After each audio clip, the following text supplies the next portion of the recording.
When it comes to anime movies, you never really know what you're getting into. Like for most movies, unless it's a mainstream anime, it's most likely gonna be a hit or miss. Like say for instance, a Dragon Ball Z movie, it's most likely gonna be a hit. But if I were to recommend you something like King of Thorns, you'll probably never take a recommendation from me again. This is one of the main reasons people tend to just choose a regular anime show over an anime movie.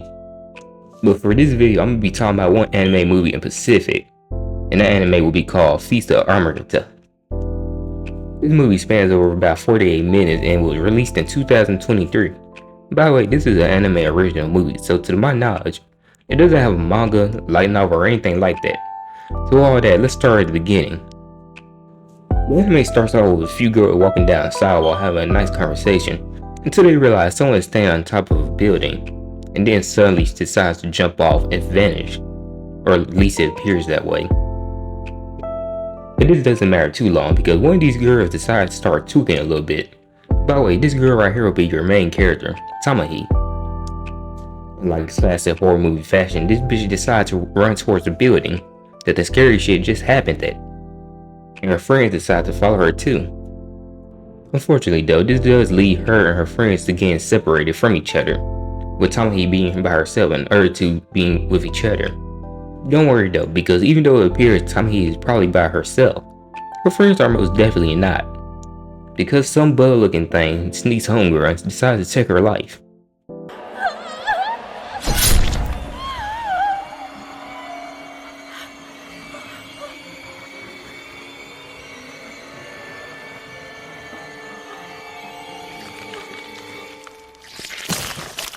And then we switch back to Tamahi and see that she's not alone either.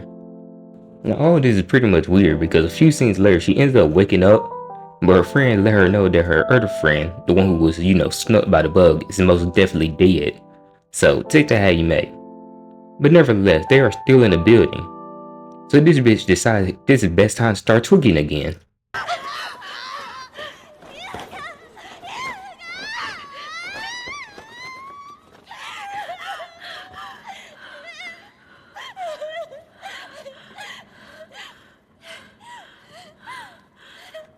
She does eventually stop tweaking though, and why you may ask? Because when she looks outside, she realizes how fucked she really is. Looking outside, seeing the thing that most likely resembles the closest thing to hell. Fast forward a little bit, they decide to look for some weapons, but end up finding tools instead that they use as weapons.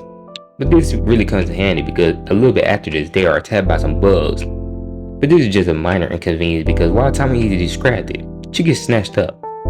This is kind of anticlimactic though because the thing that snatched her up, she just ends up killing it anyway using the tool that she found earlier.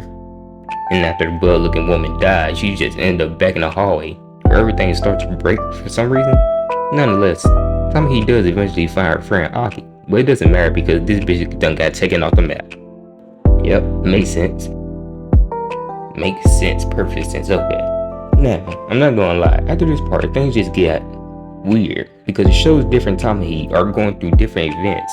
Well, the same event in different worlds, hoping for an outcome where her friends are still alive. But I want to focus on one specific part, and that's when Tamahi talked to her friends who are possessed by creatures, saying that the creatures just want to use the bodies of her friends to leave. Also taking Tamahi's body too so they can leave as a trio. Funny thing though, the creature actually is able to kill her and take her body. Because in one of the redos, she made a single mistake and that's all the creature needed. And just like that, all three girls got their bodies snatched. Fast forward to later. He's talking on the train with her friends, basically saying nothing really matters anymore. Because none of the three are who they used to be.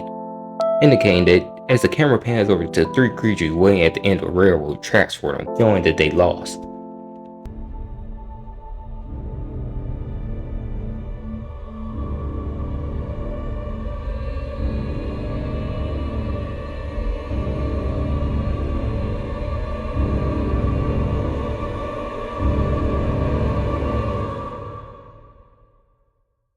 Now, you may actually think that the movie ends here, but they actually do go to show one more scene. And that scene has a girl with grayish hair in it talking about something. If you're wondering why this is important, that's because it's actually setting up for a sequel movie called Sign of Vermilion, which is kind of weird considering this movie came out before Feast of Amrita. But I guess that's not too important. This video gets enough attention though. I wouldn't mind making a follow-up on Sign of Vermilion. Or at least somebody comment if they want to see the video. But if not, it is what it is.